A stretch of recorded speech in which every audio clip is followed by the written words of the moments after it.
Hello, welcome back to the Temple of Venus. I'm your High Priestess, Gwendolyn. And today we're going to talk about beauty as a philosophy. Now, I think that this is a really important part of the Temple of Venus because I believe that the divine feminine, the female, is really somebody that should be decorated and celebrated all the time, every day. So I wrote an essay and I had ChatGPT clean it up. So I'm going to read you some parts of it and then I'm going to elaborate a little bit more in this video. So beauty has often been dismissed as a superficial, decorative, or secondary to the serious matter of philosophy and intellect. Yet for thinkers like Plato, beauty was not trivial at all. It was a gateway to the highest truth of existence.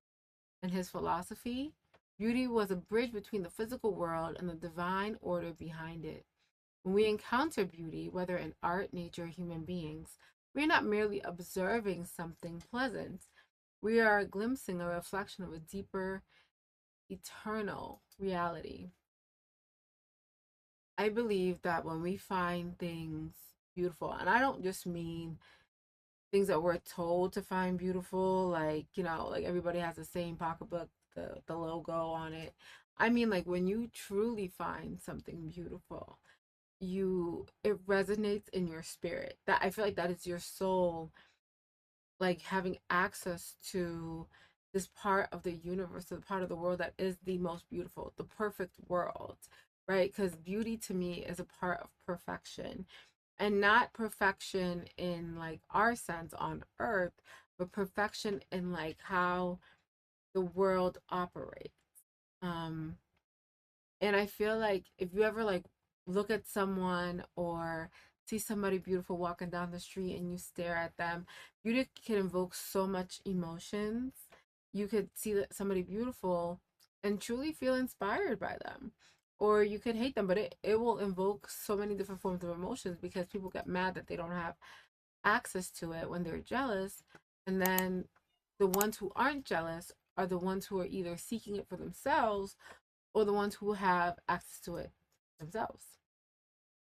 So Plato believed that the world we see is only a shadow of, of perfect forms that exist beyond.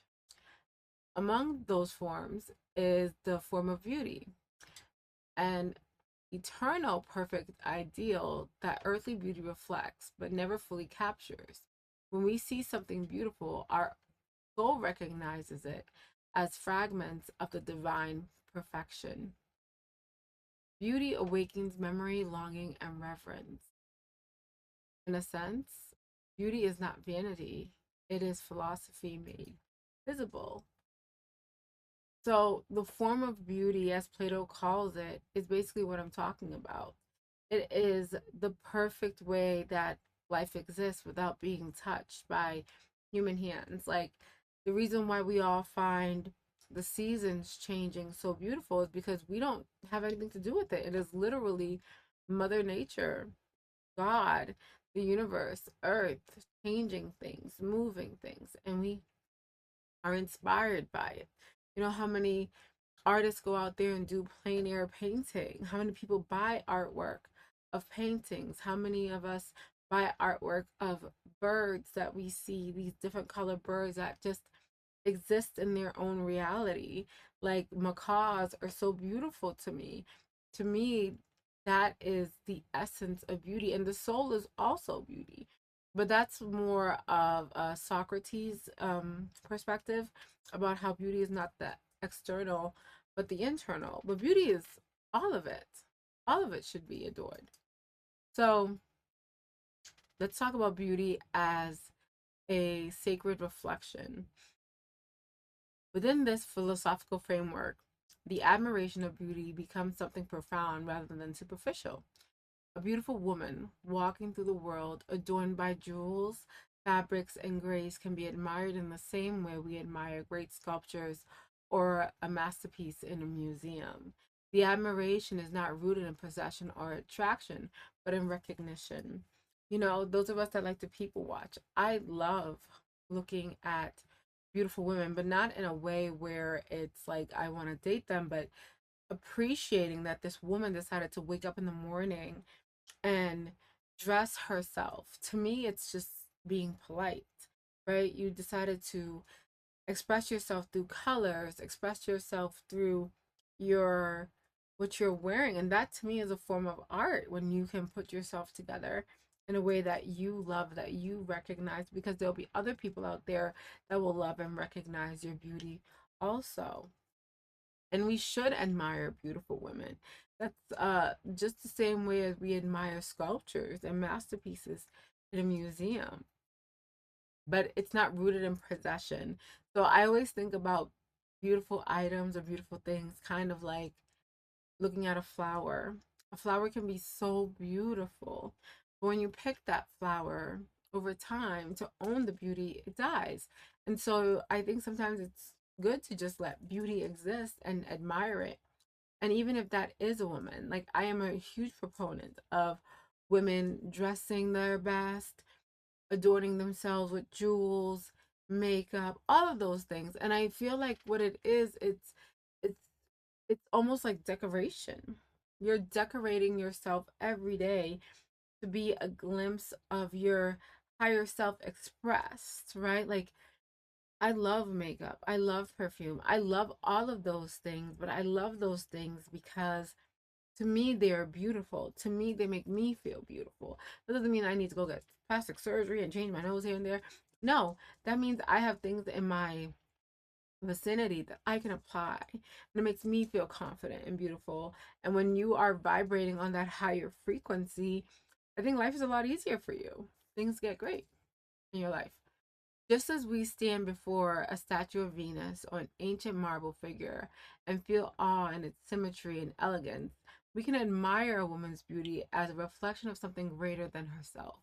It becomes a moment of contemplation, an encounter with a divine expression through human form. I saw a video with this model, Milan, and she was walking across the street, and the amount of people that were like, wow, do your thing, like you're so beautiful, like that just stopped to acknowledge her beauty. It's because I think it makes people happy to see a glimpse of femininity, to see a glimpse of a woman reflecting the artwork that they see in the museums. That's how I look at it. And when you are beautiful, when you dress beautifully, when you put yourself together beautifully, that high frequency is what people are really attracted to and resonating with because they desire it too. It's a reminder of to the world how beautiful the world is. That's what I think. This perspective aligns naturally with the spirit of the Temple of Venus here. Venus, the goddess of beauty and love, represents more than physical allure. She represents the generative power of beauty to move hearts, shape culture, and inspire creation. Beauty becomes a living philosophy, one that encourages women to embrace adornment, not as vanity, but as expression of divine artistry. When a woman adorns herself with jewels, dresses, flowing fabrics, and cares for her appearance, she is participating in a long tradition of aesthetic reverence. She belongs, in a sense, to a mythical figure moving through the world, something that captures attention, not because it demands it, because beauty naturally draws the eye.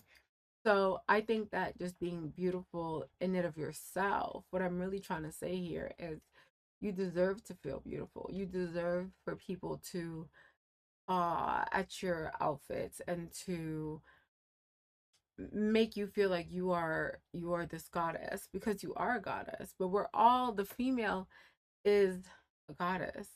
Like we are all part of the Temple of Venus and our goddess looks differently. I'm only going to speak about the goddesses that enjoy beautification, beautifying themselves. Now we move into admiration without possession. Admiring beauty does not require ownership or desire.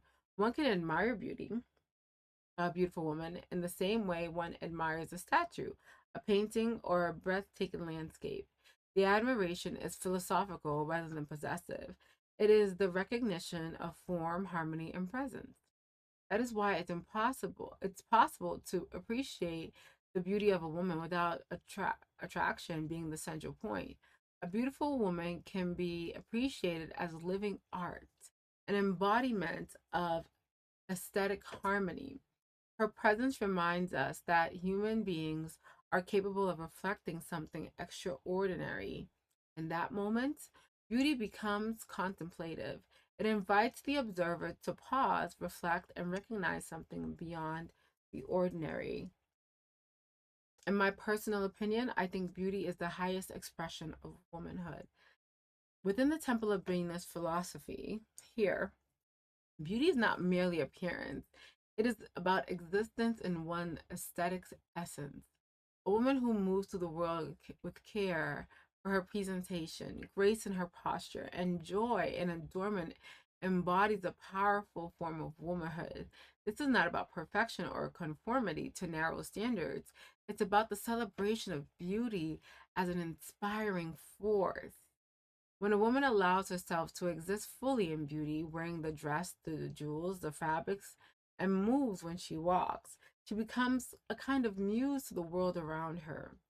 Beauty inspires creativity, architecture, poetry, music, and devotion. History has offered us countless examples of how beauty moves humanity to creation.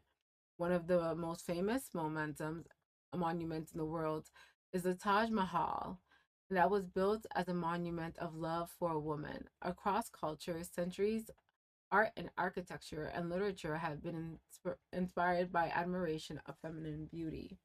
Beauty moves people to build, to write, to paint, and to dream.